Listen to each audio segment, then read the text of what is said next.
La famille m'a abandonnée parce que ma sœur me blâme pour son divorce. Des années plus tard, je reçois un email de nulle part qui m'explique tout avec des preuves. Alors, j'ai ruiné sa vie avec ça. Il y a presque 7 ans, ma famille m'a coupé de leur vie et m'a expulsé de la maison. J'avais 22 ans à l'époque et je n'étais pas financièrement stable pour louer un appartement tout seul. Ce qui s'est passé était si soudain que je n'avais pas le temps de m'y préparer mentalement ou financièrement. La raison de tout cela était ma sœur. Ma sœur Anna, 37 ans, et moi ne nous sommes jamais bien entendus à cause de la grande différence d'âge entre nous. Elle a épousé son petit ami Pete, 39 ans, après 3 ans de relation, quand elle avait 27 ans, et ils ont été mariés pendant 3 ans. Ils ont divorcé 3 ans après leur mariage parce que Anna a accusé Pete d'avoir une liaison avec une de mes amies. Je vivais avec mes parents après l'université, car je venais de commencer à travailler et je voulais économiser un peu d'argent avant de déménager. Mes parents étaient également d'accord avec cet arrangement, mais cela a changé lorsque ma sœur a annoncé son divorce. Un jour, elle est rentrée à la maison en pleurant et a annoncé qu'elle avait demandé le divorce parce que son mari la trompait depuis 6 mois. Puis elle m'a accusée parce que je l'avais présentée à mon amie. Mon amie Émilie, 28 ans, essayait de prendre du poids, et comme Pete était un diététicien certifié, il a accepté de l'aider. Je l'avais présentée à lui, et apparemment, c'était elle avec qui Pete trompait ma sœur. J'étais choquée que cela se produise, car même si Émilie et moi n'étions pas très proches, je savais qu'elle était une bonne femme et qu'elle ne se serait jamais engagée avec un homme marié. De plus, tromperie était complètement hors de caractère pour Pete. Il était complètement épris de Anna et ne disait que du bien d'elle. Donc, j'avais beaucoup de mal à croire qu'il l'avait trompée. J'avais mes doutes, mais mes parents la croyaient instantanément et ne questionnaient rien, malgré le fait qu'elle n'avait aucune preuve de son infidélité. Ils ont simplement pris sa parole. Mais je ne leur en veux pas, car ils auraient choisi leur propre fille plutôt que leur gendre, peu importe qui avait raison. Ce que je ne comprenais pas, c'était pourquoi ils m'ont expulsée si facilement, juste parce que Anna l'avait dit. Elle est simplement arrivée un jour, a fait une crise et a réussi à convaincre mes parents de me mettre dehors, simplement parce que j'avais présenté Émilie à Pete. Elle m'a accusée d'avoir ruiné son mariage, et mes parents étaient d'accord avec elle pour une raison quelconque. J'étais dévastée et j'ai essayé d'empêcher mes parents, mais ils ne voulaient absolument pas m'écouter et m'ont dit que si je ne partais pas, ils me mettraient dehors de force. En une journée, j'avais perdu ma famille et ma maison et je n'avais absolument aucune idée d'où aller. J'ai littéralement pleuré sur le trottoir avec toutes mes affaires pendant environ 1 heure avant de pouvoir me ressaisir et d'aller chez un ami pour la nuit. J'ai essayé de les contacter tous les jours pendant les jours suivants, mais sans succès. Mon ami était assez gentil pour me laisser vivre chez lui jusqu'à ce que je trouve un appartement pour moi. Malheureusement, mes parents avaient apparemment décidé que j'avais tort et que j'étais responsable du divorce. Ma mère et mon père m'avaient en fait dit qu'ils étaient dégoûtés par ce que j'avais fait avant de me jeter dehors, ce qui n'avait même pas de sens, car je n'étais pas celui avec qui Pete avait trompé. Ils ont bloqué mon numéro, donc je ne pouvais pas les joindre du tout, et quand j'ai essayé de leur rendre visite, ma mère a menacé d'appeler la police si je ne partais pas. Ce n'est qu'alors que j'ai réalisé qu'ils étaient sérieux à ce sujet et qu'ils me tenaient vraiment responsable de ce qui s'était passé. Je ne pense pas que j'avais une raison d'être surpris, car ma sœur avait toujours été l'enfant préféré. Mes parents n'avaient jamais vraiment prévu d'avoir un deuxième enfant, donc j'ai toujours été mis de côté. Et bien que cela ne m'ait pas dérangé en grandissant, je ne savais pas que cela mènerait à quelque chose d'aussi énorme. En y repensant maintenant, je suppose que j'aurais dû le voir venir, mais honnêtement, je ne pense pas que quelqu'un à ma place aurait pu voir venir quelque chose comme ça. J'ai même essayé de comprendre les choses par moi-même pour donner un sens à tout cela au cours des semaines suivantes, puisqu'Anna et mes parents m'avaient pratiquement coupé complètement et que je n'avais aucun moyen de les atteindre. Je ne pouvais pas non plus parler à Pete parce qu'il m'avait bloqué, ce qui n'avait aucun sens pour moi. Je ne pouvais pas le trouver non plus parce que Anna et Pete avaient tous deux quitté la maison où ils vivaient et étaient allés vivre chez leurs parents respectifs. Donc, je n'avais aucun moyen de contacter quelqu'un impliqué, c'est pourquoi je me suis tournée vers mon dernier recours pour connaître la vérité Émilie. Comme je l'ai dit, Émilie et moi n'étions pas vraiment proches, mais je devais faire ce que je devais faire, alors je lui ai simplement demandé de me rencontrer un jour et je lui ai expliqué la situation. Je lui ai demandé si ce que Anna avait dit à propos de l'affaire était vrai, et elle l'a nié avec véhémence, et je l'ai cru honnêtement. Émilie m'a dit qu'elle n'avait rencontré Pete que quelques fois et uniquement à titre professionnel, donc il n'y avait absolument rien entre eux et elle n'avait aucune idée de pourquoi Anna dirait quelque chose d'aussi horrible à son sujet. Elle m'a même dit qu'elle avait un petit ami stable depuis quelques années déjà et qu'elle prévoyait de se marier dans quelques mois aussi. Elle m'a même montré des photos, et ce qu'elle m'a dit était bien plus convaincant que ce que Anna avait dit. Je n'avais aucune preuve, mais je savais d'une manière ou d'une autre que Anna avait menti sur la véritable raison du divorce. Mais comme je n'avais aucune preuve, je ne pouvais pas retourner voir ma famille, et je ne pouvais certainement pas revenir sans elle. À l'époque, j'étais assez désespérée de retourner vivre avec ma famille puisque je les manquais vraiment, malgré ce qu'ils m'avaient fait. Avec le temps, cependant, j'ai pu surmonter cela et continuer ma vie. J'ai réussi à trouver un endroit et j'ai fait de mon travail le but de ma vie pour avoir quelque chose pour me distraire, et je devais aussi payer les factures. C'était une meilleure façon de faire face que de simplement rester assis et être déprimé, car je n'avais pas d'autre option. J'avais très mal, mais je savais que je devais continuer d'une manière ou d'une autre, avec ou sans le soutien de ma famille. Les années ont passé et maintenant je vais beaucoup mieux dans la vie. J'ai déménagé de mon petit appartement à un beaucoup plus grand et je me suis même fiancée à ma petite amie de 2 ans il y a environ une semaine.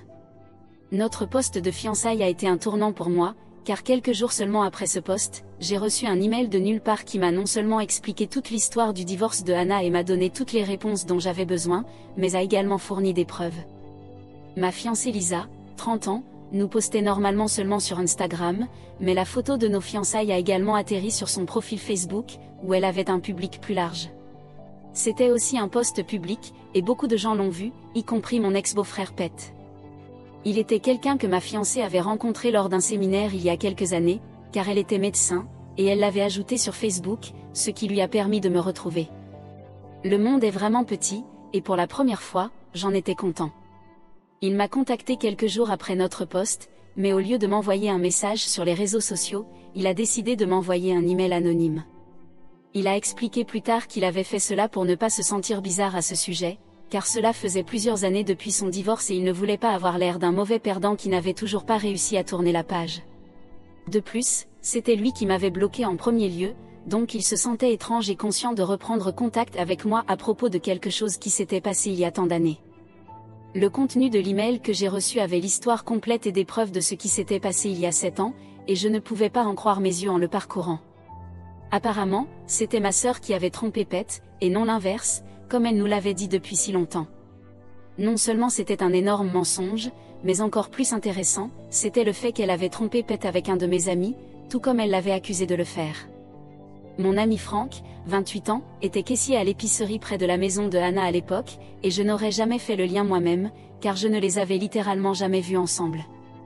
Je suppose qu'il l'avait bien caché, mais pas assez pour que Pete ne le découvre pas. Et quand Anna a été confrontée, elle a dit à Pete que c'était entièrement de ma faute, parce que je lui avais présenté Frank et lui avais même dit comment il avait besoin de son aide, car il était un chanteur en herbe et elle était une assez bonne chanteuse elle-même. Elle avait accepté de l'aider et bam, ils étaient tombés amoureux avant même de s'en rendre compte. Elle a même dit que j'étais au courant et que je les avais aidés à garder les choses secrètes si longtemps. Bien sûr, tout cela était un mensonge complet, et je ne savais même pas que Frank et Anna avaient quelque chose en cours. Il était indigné quand il l'a découvert et a bloqué toute ma famille, ce qu'il admet maintenant être un peu stupide de sa part, mais il était tellement en colère qu'il n'avait pas beaucoup réfléchi à ses actions. Bien sûr, il m'a dit tout cela en personne, car l'email lui-même était censé être aussi impersonnel que possible, car il ne voulait pas que cela soit tracé jusqu'à lui. Mais j'ai compris. Les preuves qu'il a jointes étaient une série de captures d'écran de mai entre ma sœur et Frank, où il discutait de la facilité avec laquelle il était de tromper Pete, et était plein de déclarations d'amour et de plans pour où ils allaient se rencontrer ensuite. Il n'y avait aucun moyen qu'elle puisse nier tout cela, car elle avait même signé les emails avec son deuxième prénom, que peu de gens connaissaient. Je l'avais prise en flagrant délit. J'ai compris que ce devait être Pete qui m'avait envoyé cet email après avoir parcouru les amis Facebook de Lisa, car mon instinct me disait que cela avait définitivement quelque chose à voir avec les réseaux sociaux, et quand j'ai enfin trouvé Pete dans sa liste, j'ai pris contact avec lui. Nous avons décidé de nous rencontrer il y a quelques jours, et il m'a raconté qu'il avait découvert ce que Anna avait dit à sa famille par Emily, qu'il avait rencontrée il y a quelques années. Je lui avais dit de garder ma version de l'histoire secrète, et je m'en suis voulu quand j'ai réalisé que si je ne l'avais pas dit, elle aurait probablement raconté cela à Pete et j'aurais pu prouver mon innocence il y a longtemps. Quoi qu'il en soit, ils s'étaient rencontrés il y a quelques années et elle lui avait posé des questions sur le divorce, alors ils ont commencé à parler, et finalement, il avait également appris ce que Anna nous avait dit. Il a avoué qu'il voulait me parler de cela et me dire la vérité, mais ne l'a pas fait parce qu'il se sentait mal à l'aise. Je jure que si Pete n'était pas si facilement embarrassé, ma vie aurait été beaucoup plus facile à gérer. Je lui ai pardonné cependant, car j'avais besoin de son aide pour détruire absolument ma sœur, et je savais qu'il serait également d'accord avec cela. Anna avait définitivement menti à mes parents pour obtenir un soutien financier pendant son divorce, et m'avait même jeté sous le bus pour de bon, car elle savait qu'une conversation avec Emily et je connaîtrais la vérité. Je ne pouvais pas comprendre comment quelqu'un, en particulier quelqu'un qui était lié à moi par le sang, pouvait être aussi égoïste. Je suis sûre qu'elle ne se serait jamais souciée de rétablir la vérité, et mes parents avaient simplement avalé tous les mensonges qu'elle leur avait racontés pendant son divorce. Elle savait que si la vérité sur son infidélité était révélée à nos parents, elle aurait de gros ennuis, et elle ne pouvait tout simplement pas risquer cela. Eh bien, tant pis, mais c'était enfin sorti maintenant, et j'allais l'utiliser pour ruiner sa vie, tout comme elle avait ruiné la mienne il y a toutes ces années. Je ne savais pas si ma famille vivait encore dans la même maison, car je ne les avais pas visités depuis 7 ans, mais par chance, ils n'avaient pas déménagé. Un ancien voisin me l'a confirmé avant que je ne me présente, et j'étais content d'apprendre que Anna vivait toujours avec eux. Ce n'était pas très surprenant pour moi, car Anna avait toujours été une flemmarde et détestait faire du travail elle-même. Donc, si elle avait l'option de vivre avec ses parents vieillissants et de les faire toutes les corvées pour elle, elle le ferait certainement. Il y a 2 jours, Pete et moi nous sommes présentés sans prévenir chez eux. Ma mère a ouvert la porte, et nous lui avons à peine laissé le temps de comprendre ce qui se passait avant d'entrer. Mon père et Anna étaient également présents dans le salon, et nous étions de nouveau une famille heureuse, mais pas pour longtemps, car leurs visages se sont immédiatement assombris dès que nous sommes entrés. Mon père a commencé à nous menacer immédiatement et a dit qu'il appellerait la police si nous ne quittions pas sa maison. J'ai répondu immédiatement en disant qu'il pouvait faire ce qu'il voulait, mais seulement après avoir lu les documents que nous allions leur montrer. Mes parents avaient l'air incroyablement confus, mais Anna avait l'air de vouloir vomir et s'est excusée pour aller dans sa chambre. Je pensais qu'elle essayait de s'échapper, mais cela n'avait de toute façon aucun sens de le faire. Pete a montré les documents de divorce et les captures d'écran des emails entre Anna et Frank, pendant que j'expliquais la vraie histoire. Pete a également raconté à mes parents comment Anna avait dû céder notre héritage familial, la bague en diamant de ma grand-mère, lors du règlement, car elle ne pouvait pas se permettre de lui payer l'argent, étant donné qu'elle était professeure de lycée, donc elle a dû vendre la bague à la place. Mes parents étaient déjà horrifiés par ce que nous leur avions dit, et cela n'était que la cerise sur le gâteau. Nous avons regardé le drame se dérouler alors que mon père exigeait une explication de Anna pour tout ce qui s'était passé, et lorsqu'elle a encore essayé de mentir et de couvrir la vérité malgré toutes les preuves contre elle, mon père l'a rapidement mise dehors. Il a emballé ses affaires pour elle et lui a remis les sacs, puis nous a tous dit de quitter sa maison. Je n'ai pas eu besoin d'être dit 2 fois et je suis partie avec Pete pendant que ma sœur suppliait et implorait mes parents de la laisser entrer, tout comme je l'avais fait il y a toutes ces années. C'était le karma à son meilleur, et je ne pouvais pas être plus heureux à ce sujet. Cela fait quelques jours depuis lors, et ma sœur s'est présentée il y a quelques heures chez moi en exigeant que je règle les choses immédiatement avec mes parents. Je ne savais même pas comment elle m'avait trouvé, mais je lui ai dit que je ne lui devais plus rien. Elle avait ruiné ma vie une fois, alors je lui ai rendu l'appareil, et maintenant nous sommes quittes. Je suppose qu'elle n'avait vraiment plus de fierté, car dès que j'ai dit cela, elle a commencé à pleurer et à m'accuser d'être un monstre. Cependant, je ne me souciais pas beaucoup de son drame et j'ai fermé la porte pendant qu'elle continuait à pleurer sans cesse. J'ai simplement mis mes écouteurs et écouté de la musique pendant que Lisa, ma fiancée, travaillait dans son bureau pour que nous ne soyons pas dérangés. Finalement, Anna nous a laissés tranquilles, mais pas avant de laisser un message sur ma porte avec un marqueur, me traitant de monstre vengeur. Je ne vois franchement rien de mal à ce que j'ai fait et je ne me sens pas du tout coupable, mais Anna semble convaincue que je suis d'une manière ou d'une autre le méchant ici. J'ai seulement fait à elle ce qu'elle m'avait fait il y a plusieurs années, sauf que j'ai dit la vérité, tandis qu'elle n'a fait que mentir et me jeter sous le bus. Que pensez-vous? Suis-je le salaud pour avoir ruiné la vie de ma sœur et l'avoir fait expulser 7 ans après qu'elle m'ait accusé d'avoir causé son divorce? Mise à jour 1, Anna me harcèle encore, bien qu'une semaine entière soit passée depuis qu'elle a été mise dehors. J'ai dû la menacer avec la police après qu'elle m'ait appelé pour la 14e fois aujourd'hui, et ce n'est qu'alors qu'elle a arrêté. Je ne sais même pas comment elle a réussi à trouver mon numéro de téléphone et mon adresse, mais cela ne m'intéresse pas pour le moment. Anna essaie de me faire ressentir de la sympathie pour elle, car elle pense que le salaire d'un enseignant ne suffit pas pour vivre. Mais je ne pense pas que ce soit vrai, et elle est juste contrariée de devoir maintenant chercher un endroit et payer son propre loyer, électricité et nourriture après que nos parents l'aient mise dehors. Donc, je ne ressens pas beaucoup de pitié pour elle. Et au cas où vous vous demanderiez, oui, j'ai bloqué son numéro plusieurs fois, mais je crois qu'elle fait en sorte que ses amis m'ajoutent à des appels de conférence, donc cela ne sert à rien. Quant à mes parents, ils sont tout aussi mauvais, sinon pire que Anna. Ils m'ont trouvé sur Facebook et ont vu le post à propos de mes fiançailles, et maintenant ils veulent redevenir partie de ma vie et même assister à mon mariage. Ils ne se sont pas encore excusés, mais pour une raison quelconque, ils s'attendent à ce que je les invite simplement à mon mariage, qui est censé être un jour vraiment important pour moi. Je ne comprends pas où ces gens trouvent le courage de dire des choses comme ça, mais au moins je ne réponds à rien de cela. Lisa et moi nous sommes beaucoup amusés à lire leurs messages, car il n'y a vraiment aucun moyen qu'ils soient sérieux en ce moment. C'est juste vraiment triste pour eux. Mise à jour 2, Anna est encore une fois venue chez moi après que je l'ai menacée hier d'une plainte pour harcèlement. Je m'apprêtais à partir au travail, mais elle m'a arrêté en se jetant sur le capot de ma voiture et a refusé de bouger jusqu'à ce que je lui parle.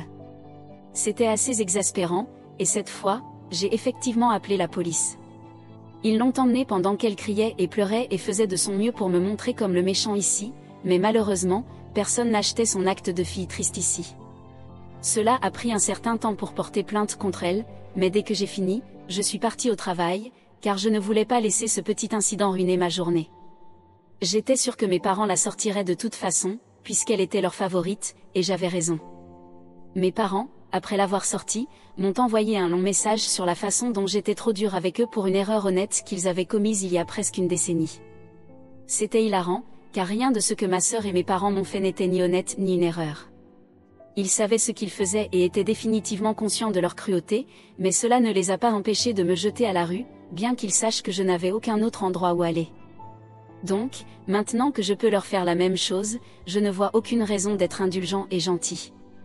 J'ai répondu à mes parents en disant qu'ils avaient perdu tout droit de me dire ce que je pouvais et ne pouvais pas faire il y a 7 ans, donc il ferait mieux d'arrêter de se faire des illusions. Je ne les ai pas encore bloqués, car je n'ai pas encore eu le temps de vérifier mes messages, mais je le ferai bientôt. Ensuite, je serai enfin débarrassée de cette famille pour de bon. Mise à jour 3, je viens de rentrer du travail et j'ai vérifié mes réseaux sociaux pour voir que mes parents m'avaient encore une fois envoyé un long message. Lisa et moi l'avons lu ensemble, et je jure que c'était la chose la plus drôle que j'ai jamais lue. Je suppose que les pauvres gens ne savent même pas que je ne suis même plus blessée par quoi que ce soit qu'ils disent ou font maintenant. Je ris juste de leurs illusions et de combien ils sont pathétiques.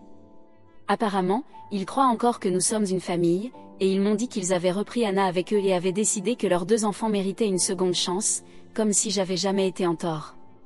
Alors qu'ils avaient repris ma sœur, ils s'attendaient également à ce que Lisa et moi venions bientôt chez eux pour dîner afin que nous puissions régler nos différends de manière civilisée avant le mariage.